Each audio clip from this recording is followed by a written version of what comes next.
দর্শক, স্বাগত জানাই সংবাদ প্রকাশের ফেসবুক লাইভে। সাথে আছি আমি রেজওয়ান সিদ্দিকী অর্ণ। আজকে আমাদের স্টুডিওতে যুক্ত আছেন টলিউড অভিনেত্রী এনা সাহা। এনা, তোমাকে সংবাদ প্রকাশের স্টুডিওতে স্বাগত জানাই। Thank you so much. আমি জানি এনা তুমি খুব হাসো, তোমার হাসিটাও মিষ্টি, কিন্তু আজকে কোনো হাসি দেখতে পাচ্ছি না, কি ব্যাপার? না, আমি তো স্মাইল করছি। আচ্ছা আচ্ছা, ঠিক আছে, তাহলে আমরা আমরা মনে হয় পুরো ইন্টারভিউতে তোমার হাসিটা দেখতে পাবো। তো আমি শুরু করি তাহলে প্রথম প্রশ্ন দিয়েই, যে পশ্চিমবঙ্গে তো লকডাউন ছিল, এখন যদিও শিথিল করা হয়েছে কিছুটা, এই লকডাউন সময়টা তুমি ঠিক কিভাবে কাটিয়েছো একটু জানতে চাই।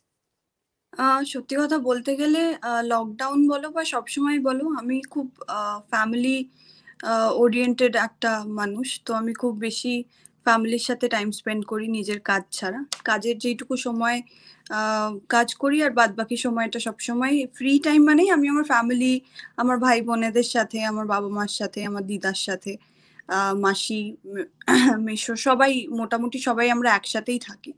তো তাদের সাথেই টাইম স্পেন্ড হয় মোস্ট অফ দ্য টাইম।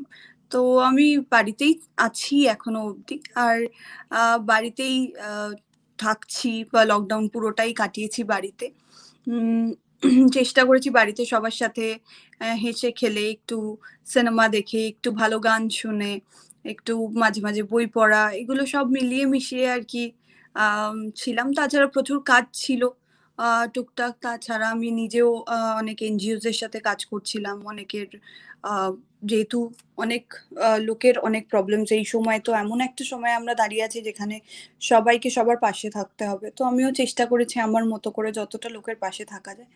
তো আমি সেইভাবেই পুরো লকডাউনটা কাটিয়েছি, এই আর কি। শুটিং কি করেছো লকডাউনের সময়? বন্ধ ছিল সম্ভবত শুটিং ওখানকার। হ্যাঁ, শুটিং সবই বন্ধ ছিল। তো আমি মোস্ট অফ দ্য টাইম, আমার আগের বছর এসওএস কলকাতা প্ল্যান হয়েছিল এরকম সময়, জুলাই মাসের 6 তারিখ থেকে আমরা শুট শুরু করেছিলাম। তো আগের বার lockdown most of the time লাস্টের দিকে, স্পেশালি প্রথম আমাদের বোধহয় 3-4 মাসের মতো লকডাউন ছিল। তো প্রথম 1-1.5 মাস একটু খুব মানে মনে হচ্ছিল যে কোনো কাজ নেই, বাড়িতে বসে আছি, ভাল লাগতো না। তো তারপর ভাবলাম যে কিছু একটা করতে হবে। তো কিছু একটা করতে হবে, হতে হতে প্ল্যান করতে করতে আমার প্রোডাকশনের কথা হলো। তো প্রোডাকশনের একটা নাম ঠিক করা হলো, প্রজেক্ট ঠিক করা হলো, কাস্টিং ঠিক করা হলো ওভার দ্য ফোন। আমরা যেহেতু একে অপরের সাথে দেখা করতে পারিনি, কারণ তখন সোশ্যাল ডিস্টেন্সিং খুব ইম্পর্টেন্ট ছিল, বাড়ি থেকে বেরোনোও যাচ্ছিল না। তো আমরা সবাই মিলে বসে ফোনের মধ্যেই মানে ফোন কল করে করে সবার সাথে কোঅর্ডিনেট করে প্রত্যেকটা লোকের ডেটস নেওয়া, প্রত্যেকটা জায়গায় শুটিং এর কথা বলা, সবকিছু ছবি ভিডিওস করে, যে যেখানে আছে লোকেশনের ভিডিওস পাঠানো হলো। এক একটা লোকেশন সিলেক্ট করা হলো, JW ম্যারিয়েটে শুট ফাইনালাইজ করা হলো, তারপরে শুট করলাম। তো আগের বার লকডাউন মোটামুটি এসওএস কলকাতা প্ল্যান করতেই চলে গেছে। এবারও মোটামুটি এরকমই একটা প্ল্যান আছে, বাট সেটা এখন এত তাড়াতাড়ি বলবো না। যেদিন রিলিজ বা যেদিন অ্যানাউন্সমেন্ট করা হবে সেদিন সবাই জানতে পারবে। তোমার এসওএস কলকাতা প্রসঙ্গে পরে আসছি, যেহেতু তুমি প্রযোজকও বটে।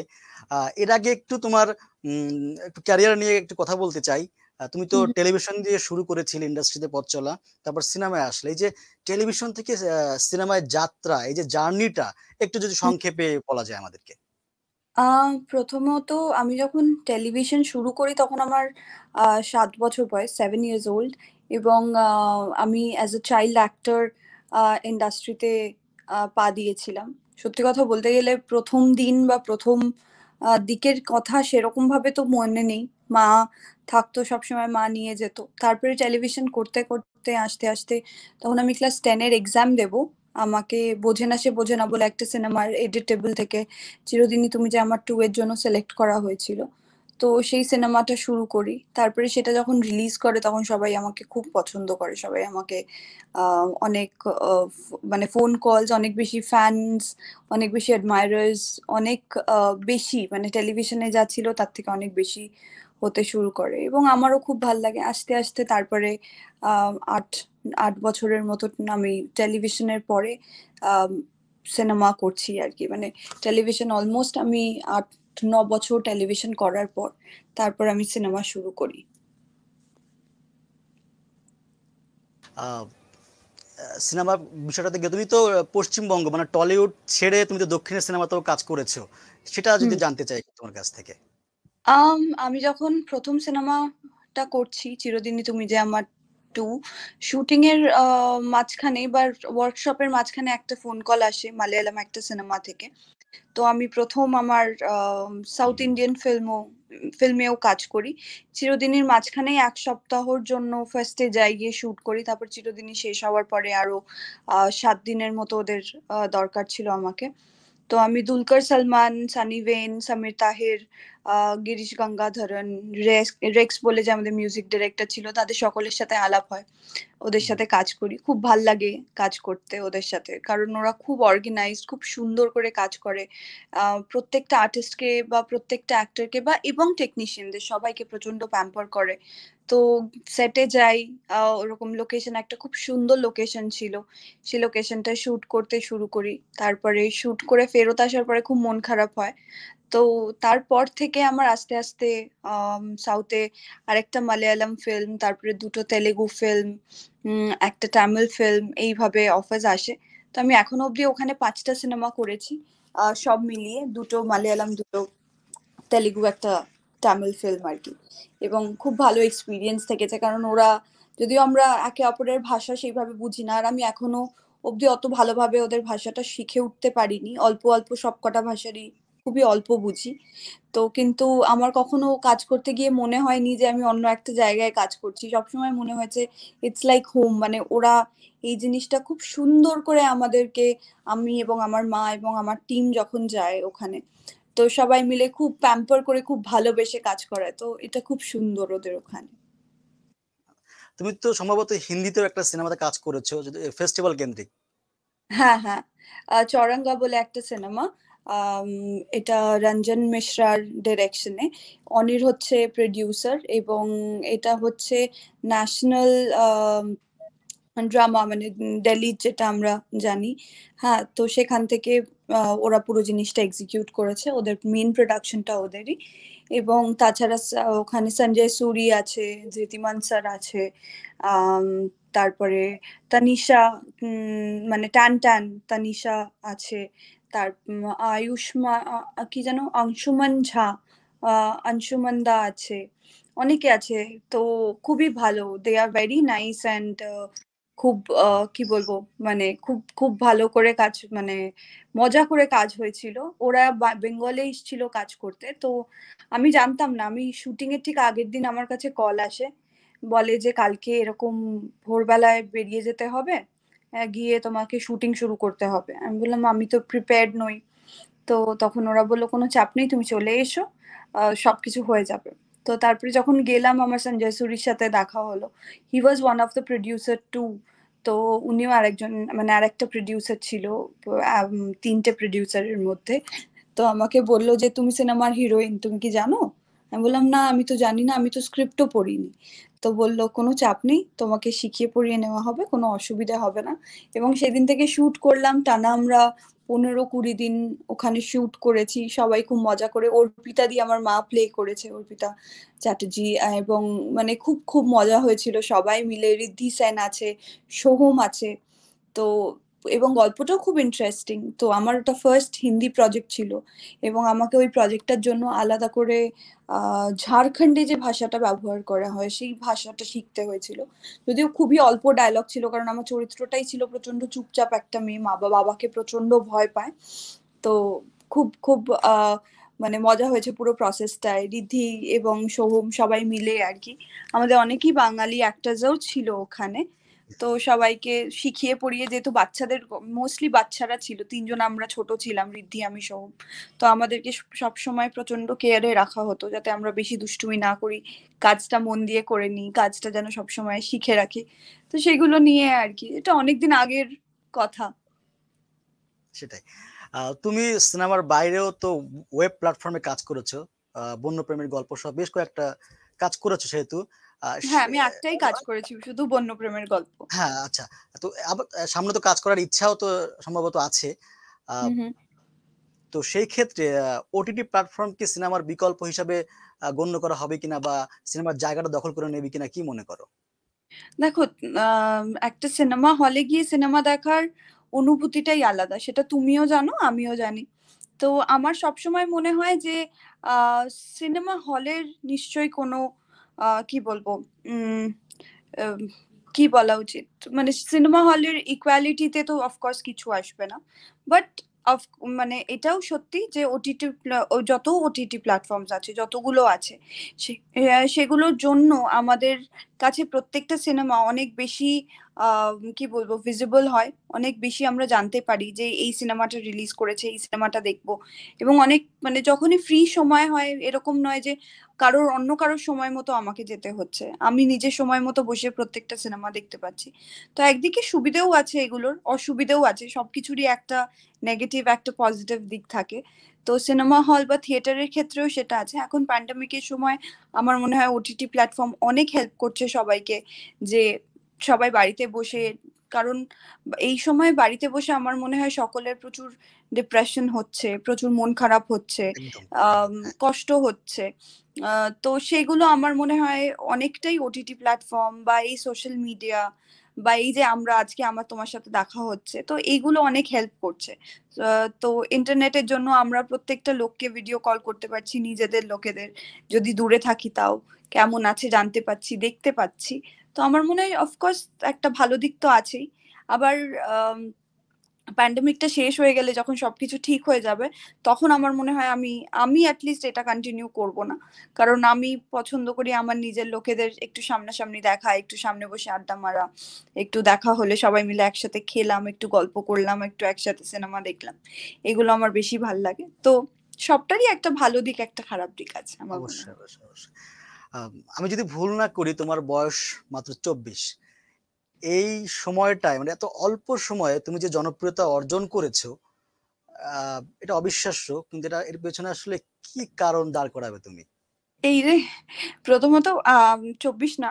আমি ২৫ কমপ্লিট করে এই জাস্ট আগের মাসেই আমার ২৬ বছর বয়স তোমার জন্ম হয়েছে। ৯৬ তে অ্যা না? আম আমার বার্থ হচ্ছে 1995। ৫ ইয়ার, সরি, হ্যাঁ। হ্যাঁ, তো আম যাই হোক, তো আমার মনে হয় যে একটা জিনিস যেটা সবথেকে বেশি আমি ক্রেডিট দেব আমার মাকে। কারণ ছোটবেলায় আমি যখন কিছু বুঝতাম না, আমি জানতাম না আমি কি করতে চাই। তখন আমার মা আমাকে এমনভাবেই লিড করেছে যেখানে I can be somebody someday। আর এখন আমি এটাই কন্টিনিউ করি, তার কারণ আমি ছোটবেলা থেকে এটাই করে এসেছি। তো আমি এটাই সবথেকে বেশি শিখেছি পড়াশুনো স্কুলের সাথে। এবং আমার মনে হয় এইটা অনেক রিজন হয়। একটা মানুষ তার সাকসেস এর পিছনে তার ফ্যামিলির অনেক অবদান থাকে। তার নিজের অনেক হার্ড ওয়ার্ক থাকে, এবং তাছাড়া আ মোস্ট ইম্পোর্টেন্ট আমার প্রফেশন এ আমার যেটা মনে হয় সেটা হচ্ছে আমার অডিয়েন্স। তো আমার অডিয়েন্স সবসময় আমার পাশে থেকেছে, আমাকে সবসময় সাপোর্ট করেছে। আমার মনে হয় এটা তো মানে সবথেকে বেশি ক্রেডিট তো আমি আমার অডিয়েন্সকেই দেব। খুবই ভালো খবর। আ সামাজিক যোগাযোগ মাধ্যমেও তো তুমি বেশ পপুলার। আমি একটু আগে তোমার লাইভ দেখছিলাম। সেখানে হুম, হুম। বাংলাদেশ বলো, মালদ্বীপ বলো, নেপাল বলো, সেখান থেকে অনেক ভক্ত তোমার মেসেজ করছে বা কথা বলেছে। তো আ কি মনে হয় সামাজিক যোগাযোগ মাধ্যম কি আ এতটা জনপ্রিয় কিভাবে হলে তুমি আসলে? আ জানি না। এটা সত্যি কথা বলছি। আমার কাছে এখনো এটা আমার জন্য ইটস লাইক আ ড্রিম। আমার কাছে এটা স্বপ্নের মতো। তো আম সেখানে আমি এত পপুলার বা লোকে আমাকে এত ভালোবাসে, এত সাপোর্ট করে। আমার মনে হয় এটা তো অফ কোর্স ভগবানের আ দান। এট দ্য সেম টাইম আমার মানে আমি তো মনে করি যে আই এম ভেরি লাকি যে আমি এরকম একটা উম কি বলবো ডেস্টিনি নিয়ে জন্মেছি যেখানে সবাই আমাকে এত ভালোবাসে। ১০ একদম, জনের একদম। মধ্যে এট লিস্ট ৭ জন ৮ জন আমাকে এত প্রেজ করে, এত অ্যাডমায়ার করে, এত সাপোর্ট করে। তো এটা আমার মনে হয় আ সবথেকে বেশি আমি ক্রেডিট দেব আমার অডিয়েন্স আমার অডিয়েন্স এবং ভগবানকে মোস্ট ইম্পোর্টেন্ট। কারণ আমার মনে হয় সবাই চায় এটা তো সবার জন্য স্বপ্ন। কিন্তু তার মধ্যে থেকে I am one of the chosen one। তো এটা ভাবলেও আমার খুব ভাল লাগে। It makes me always very happy. খুবই ভালো। কিন্তু তোমার সামাজিক যোগাযোগ মাধ্যম যদি ঘুরে যদি দেখি, এখানে হুম, তোমার নানা ঢঙের বোল্ড ছবি দেখা যাচ্ছে। একজন অভিনেত্রীর হুম। কি এই ধরনের বোল্ড ছবি কি জনপ্রিয়তার ইউএসপি? তুমি কি মনে করো? উম আমি কিন্তু বোল্ড ছবি বা আ সবসময় ওরকম ধরনের ছবি আর কি, মানে বোল্ড, তুমি যেটা, আমি জানি না বোল্ড বলতে এক্স্যাক্টলি কি বলছো, বাট বোল্ড ছবি তুমি যদি বলো, তাহলে তুমি আমার পেজে যদি কখনো আসো, পেজ বলো বা আমার প্রোফাইল বলো, তুমি সব রকম ছবি দেখতে পাবে। তুমি আমার ফ্যামিলির সাথেও ছবি দেখতে পাবে, তুমি আমার ফটোশুটের ছবিও দেখতে পাবে, তুমি আমার সিনেমায় যখন আমি কাজ করছি তখনকার ছবিও দেখতে পাবে, তুমি আমি নর্মাল কোনো একটা সময় জাস্ট বসে আছি আমার আমার বাড়িতে বা কিছু, হ্যাঁ খুব সিম্পল ভাবে সেরকম ছবিও আছে, খুব সাধারণ ছবি যেটাকে বলে। তো আমি সব রকম ছবি ইউজ করি। আর আমার মনে হয় সোশ্যাল মিডিয়াটার বা লোকের পছন্দ করার একমাত্র কারণ, বা যদি কারণ খুঁজে নিতে হয়, তাহলে আমার মনে হয় সব থেকে বেশি ইম্পর্টেন্ট হচ্ছে সোশ্যাল মিডিয়াতে নিজের মতো থাকা, মানে অরিজিনাল আমি যে, সেটা দেখানো। তো আমার মনে হয় সেটা একটা রিজন যেই জন্য লোকে আমাকে অনেক বেশি পছন্দ করে। কারণ আমি অনেককেই দেখেছি যে সোশ্যাল মিডিয়ার জন্য তারা আলাদা করে শুট করে, তারা অনেক ফেক বলা যেতে পারে। তো আমার মনে হয় লোকেরা সবাই বুঝতে পারে, সবাই জানে কোনটা ফেক আর কোনটা রিয়েল। তো আমার মনে হয় রিয়েল মিটাকে লোকে বেশি পছন্দ করে। তো আমি যতটা চেষ্টা করি সাধারণভাবেই থাকার, আমার মনে হয় সেটাও একটা রিজন। কারণ আমি আমার ইনস্টাগ্রাম বা ফেসবুক বা যা যা সোশ্যাল মিডিয়াস আছে, সেখানে প্রচুর এরকম মেসেজ পাই যে দিদি তোমাকে খুব ভালো লাগে কারণ তোমার মধ্যে খুব গ্র্যাটিটিউড আছে, বা তুমি খুব ডাউন টু আর্থ। তো এটা শুনতেও আমার খুব ভালো লাগে। আর আমি চেষ্টা করি যে সব সময় সবার সাথে ভালো ব্যবহার করার। আমি চেষ্টা করি আমার ফ্যান্সদের, যদি কেউ খুব ভালো কমেন্ট করে বা কেউ প্রত্যেকটা ছবি লাইক করে বা আমাকে প্রচুর ডিএম করে, আমি বেশিরভাগ লোকজনদেরকে রিপ্লাই করি। আমার প্রত্যেকটা জায়গা থেকে চেষ্টা করি, সবাইকে হয়তো হয় না, বাট তাও চেষ্টা করি, কারণ প্রচুর 200 মেসেজের মধ্যে অ্যাটলিস্ট আমি চেষ্টা করি 100 জনকে তো রিপ্লাই করারই। তো সেটা আমার মনে হয় আর একটা জিনিস, যে আমাকে যতটা ওরা ভালোবাসা দেয় বা আমাকে যতটা বেশি ভালোবাসে, আমিও ঠিক ঠিক ততটাই চেষ্টা করি তাদেরকে ভালোবাসা ফেরত দেওয়ার। তো সেটা অফকোর্স একটা রিজন, কারণ আমার মা ছোটবেলায় আমাকে বলেছিল যে রেসপেক্ট আর ভালোবাসা এমন একটা জিনিস, লাভ আর রেসপেক্ট দুটো জিনিস তোমাকে আর্ন করতে হবে। তো আমি চেষ্টা করি যে সবসময় সেটা আর্ন করে নেওয়া। খুবই ভালো কথা। আহ, কিন্তু টলিউডের নায়িকা বা টলিউড বলি, তারা জিরো ফিগারের প্রতি দৌড়ায় বা জিরো ফিগারের হুম প্রতি হুম খুব আগ্রহী, কিন্তু তোমাকে হুম। আসলে তুমি পাত্তাই দিচ্ছ না সেসব, আসলে কারণটা কি? কারণটা কিছুই না, এটা নয় যে আমি চেষ্টা করছি না, বাট আমার কিছু নিজস্ব প্রবলেমস আছে। আই হ্যাভ সাম, কি বলবো, আমরা মহিলাদের আমাদের অনেক প্রবলেমস থাকে আমাদের বডিতে। অবশ্যই, হ্যাঁ, হ্যাঁ, তো নিশ্চয়ই, নিশ্চয়ই। অনেক সময় আমরা যেরকম ভাবে চাই সেরকম হয় না। বাট হ্যাঁ, আমার মনে হয় এরকম নয় যে রোগা থেকেই আমাকে লোককে ইমপ্রেস করতে হবে, এরকম হতেও পারে যে আমি, মানে I am fat or I am, তারপরেও লোকেরা আমাকে পছন্দ করে, এরকম কি হয় না? হয়তো, নিশ্চয়ই। মোটা অবশ্যই, লোকেদের কি নিশ্চয়ই, ভালোবাসা পাওয়ার অবশ্যই, কি অবশ্যই। বলবো, রাইট নেই? সেটা নিশ্চয়ই। একদমই নয়। অফকোর্স সেরকম কোনো চরিত্র এখন অব্দি পাইনি যার জন্য আমাকে প্রচন্ড রোগা হতে হবে। তো তাই এখন অব্দি মানে হয়ে ওঠেনি, হয়তো সেই মোটিভেশনটা পাইনি। বাট খুব শিগগিরই সেটাও হয়তো হয়ে যাব, আবার দুদিন পরে আবার মোটা হয়ে যাব। It is all in you. তুমি যদি নিজের উপরে কনফিডেন্ট থাকো, তাহলে আমার মনে হয় বাদবাকি সবাই তোমার উপরে কনফিডেন্ট থাকতে বাধ্য হবে। একদম। তুমি অল্প বয়সে প্রযোজক হয়ে গিয়েছো। এসওএস হুম কলকাতা হুম। তোমার প্রথম প্রযোজিত সিনেমা। এখন নিশ্চয়ই তুমি ছোটখাটো শর্ট ফিল্ম বা মিউজিক প্রডিউস করছো। তো হ্যাঁ। সব প্রথম ছবির যদি আঙ্গিকে বলি, হুম হুম। প্রথম ছবিতে প্রযোজক হিসেবে কেমন সফল হলে তুমি? আম, প্রথমত এটা আমার প্রথম প্রজেক্ট, মানে প্রযোজনা ছিল। এবং প্রথম প্রজেক্ট হিসেবে আমি একটা জিনিস বলবো যে আমি সবকিছু তো নিশ্চয়ই জানতাম না। প্রচুর মিস্টেক্সও আছে, প্রচুর কিছু আছে, অনেক কিছু শিখেছি প্রথম প্রজেক্ট থেকে। আর যেইভাবে লোকেরা এসওএস কলকাতাকে ভালোবেসেছে এবং যা যা ভাবে সবাই সাপোর্ট দেখিয়েছে, তাও আবার এরকম একটা সময়, যেই সময় সবার নিজেদের এত সমস্যা চলছে। তো আমি খুবই কৃতজ্ঞ সবার কাছে। আম, কারণ আমার মনে হয় যে অডিয়েন্স ছাড়া তো কখনো আমাদের কোনো কাজই, মানে তোমার কাজ বলো আমার কাজ বলো, কারোর কাজই কখনো সফল হবে না, রাইট?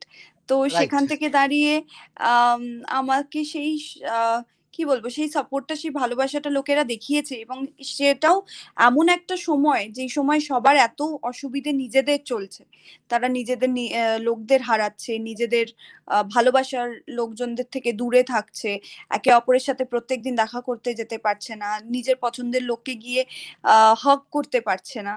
তো এগুলো তো খুব মানে দুঃখেরই বিষয়। তাছাড়া যারা অসুস্থ হচ্ছে তাদের কথা, ডাক্তারদের কথা, সেগুলো তো ছেড়েই দিচ্ছি।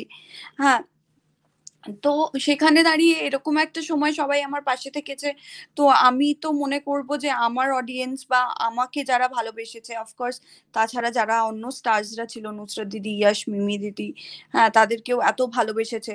তো আমার মনে হয় পুরোটাই একটা ব্লেসিং এর মতো এসে দাঁড়িয়েছে, যেখানে সবাই এত দুঃখে ছিল, এত প্রবলেমস হচ্ছে সবার, সেখানে সেই একটা মুহূর্তে সবাই এই সুযোগটা আমাকে করে দিয়েছে যে আমার একটা খুব ভালো কিছু হোক। তো সেটা আমার জন্য একটা বিশাল বড়, আমি তো মনে করি যে আমি অ্যাজ আ প্রোডিউসার যথেষ্ট সাকসেসফুল আমার ফার্স্ট প্রজেক্টে। এবার বাদবাকিটা তো নেক্সট প্রজেক্ট থেকে আরো আরো বেটার হতে হবে, আরো ভালো কাজ করতে হবে। সেটার একটা চ্যালেঞ্জও আছে, কারণ যেহেতু এত বড় একটা কাজ প্রথমেই করেছি, তো তারপরে এখন চ্যালেঞ্জটা অনেক বেশি, আরো বেশি শক্ত। তো সেটাকে নিজের সাথেই নিজের এখন কম্পিটিশন, যে আগের থেকে আরো ভালো করতে হবে। নিশ্চয়ই তুমি সফল হবে, আমরা এই প্রত্যাশাই করি। এখন যে প্রশ্নটা সামনে এসে দাঁড়ায় যে প্রযোজক নাকি অভিনেত্রী, কোন পরিচয়টা তোমার পছন্দের? আহ দুটোই আমার খুব পছন্দের অ্যাকচুয়ালি। কোনোটার থেকে কোনোটা আমি কম বলতে পারবো না, মানে এটা হচ্ছে ওই বাবা মাকে সিলেক্ট করার মতো, কাকে বেশি ভালোবাসি। তো দুটোই আমার খুব পছন্দের। বাট হ্যাঁ, আমি প্রেফার করি যখন আমি কোথাও যাই, যখন কেউ আমাকে আলাপ করায়, তো আমাকে বলে she is an actor producer. তো আমার মনে হয় অ্যাক্টর প্রডিউসার দুটোই একসাথে শুনতেও যথেষ্ট সুন্দর লাগে। আচ্ছা আচ্ছা। আহ, একটু বাংলাদেশ প্রসঙ্গে আসতে চাই, বাংলাদেশের কোনো সিনেমা তোমার দেখা হয় কিনা বা কাউকে তুমি চিনো কিনা, ওভারঅল মিলিয়ে যদি তোমার আম আহ, কথা বলতে গেলে বাংলাদেশের সিনেমা বা নাটকের থেকেও অনেক বেশি বাংলাদেশের গান শোনা হয়। আম, মিনার আমার খুব পছন্দের গায়ক। তাহসান আমার খুব পছন্দের গায়ক। তাছাড়া আরো অনেকেই আছে অ্যাকচুয়ালি, হৃদয় খান থেকে শুরু করে প্রচুর। এবং ওখানে ভাবনা, আশা ভাবনা, আশা তাছাড়া ভাবনা, হ্যাঁ। সাফা, হ্যাঁ সাফা, এরা আমার খুব ভালো। স্পর্শিয়া, নাবিলা দি, এরা আমার খুব ভালো বান্ধবী সবাইকে তো চেনো তুমি, তাহলে ম্যাক্সিমামে চেনো তাহলে। তো সবাইকেই, অলমোস্ট আমি সবাইকেই চিনি। সাদি আমার খুব ভালো বন্ধু হয়, শেখ সাদি। আম, আমি ওর সাথে মাঝখানে একটা কাজও করেছি, ও আমার প্রোডাকশনে কাজ করার জন্য এসেছিল। তো ও আমার খুব ভালো বন্ধু হয়। সবাই মানে অনেককেই চিনি, এবং আমার খুবই পছন্দের সবাই আর কি। স্পেশালি মিউজিক এবং মিউজিক অ্যালবামস, যে মিউজিক ভিডিওস গুলো হয় তোমাদের ওখানে, আমার খুব পছন্দের। নাটক দেখতে আমার খুবই ভালো লাগে। আর তাছাড়া আমার বন্ধু বান্ধবরা যা করে আমি সবই মোটামুটি দেখি। আচ্ছা আচ্ছা। আহ, তোমার বর্তমান কাজকর্মের কি খবর, মানে কি কাজ আসছে, কি কাজ করছো, এই বিষয়ে একটা আমাকে বলো। একটা সিনেমা, নতুন একটা প্রোডাকশন, আমার নিজের প্রোডাকশনের একটা সিনেমা নিয়ে ব্যস্ত আছি। সেটাই প্ল্যান করছি, খুব শিগগিরই সেটা অ্যানাউন্স করব। কারা আছে, আমরা কবে থেকে শুটিং শুরু করছি, কবে রিলিজ হবে, সেগুলো সব অ্যানাউন্স করব খুব শিগগিরই। তো সেটা নিয়ে এখন বসে আছি। তাছাড়া আমার নিজের কিছু কাজ নিয়ে কথা চলছে, এবং সেগুলো বিল্ড আপ করছি, চেষ্টা করছি যে যদি যত তাড়াতাড়ি সেটা হয়ে যায়। বাট প্যান্ডেমিকের জন্য কবে থেকে শুটিং শুরু হবে বা কিভাবে হবে কিছুই জানি না। তো সেই আর কি। তোমার জন্য শুভকামনা। এনা আমরা শেষ করব, কিন্তু আমি তোমার কাছে একটা উইশ চাইবো, সেটা হচ্ছে যে আমাদের যে প্ল্যাটফর্মটি, আমাদের সংবাদ প্রকাশ, এটা হচ্ছে একটা নতুন গণমাধ্যম। আমি চাইবো তুমি একটু কি চাও আমাদের কাছে, গণমাধ্যমের কাছে কি ধরনের নিউজ চাও, একটু উইশ যদি আমাদের করো তুমি। আহ প্রথমত গণমাধ্যমকে জানাই অনেক অনেক কনগ্রাচুলেশনস। আর সবাইকে বলবো যে সবাইকে অল দ্য বেস্ট। পুরো টিমকে, তোমরা খুব ভালো করে কাজ করো, এবং জানি অলরেডি খুব ভালো কাজ করছো, তোমাদের অনেক ফলোয়ার্স এবং অনেক অ্যাডমায়ারার্স, অনেক ফ্যান্স হয়েছে। তো আমি চাইবো যে তোমাদের আরো অনেক বেশি করে ফ্যানস হোক, আরো লোকেরা তোমাকে ফলো করুক, তোমাদেরকে ভালোবাসুক।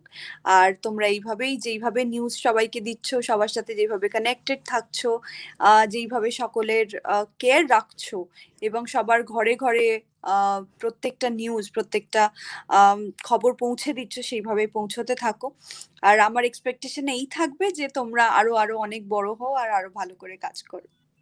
এনা তোমাকে অসংখ্য ধন্যবাদ। আমরা আশা করব যে সামনে তোমাকে ডাকলে অবশ্যই তুমি আমাদের ডাকে সাড়া দিবে। আজকের মতো আহ, বিদায় জানাচ্ছি। দর্শক, নিশ্চয়ই। এই ছিল আমাদের আজকের আয়োজন। পরবর্তী অনুষ্ঠানে নতুন কোনো অতিথিকে নিয়ে আপনাদের সামনে হাজির হব। ততক্ষণ পর্যন্ত আমাদের সাথেই থাকুন।